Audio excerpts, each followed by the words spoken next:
Hernando County family feels fortunate they are safe tonight after lightning sparked a fire in their Spring Hill home. Fox 13's Aaron Mesmer shows us why the couple says they were able to get out because of something that everyone should have in their home.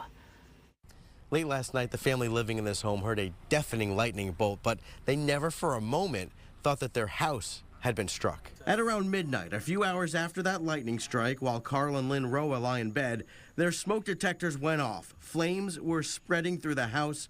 They fought through smoke-filled hallways to get out of the home. However, Lynn Roa ran back in to save their pets, a dog, frog, and lizard. This afternoon, there was an overwhelming sense of relief and a message about the importance of smoke detectors. It was just a lot of smoke, a lot of haze, and it was tough to breathe.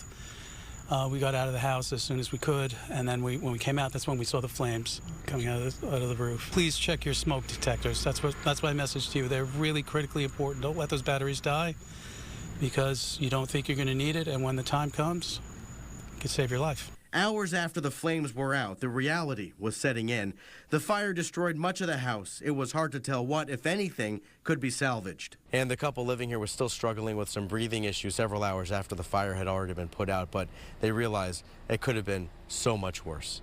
In Spring Hill, Aaron Mesmer, Fox 13 News.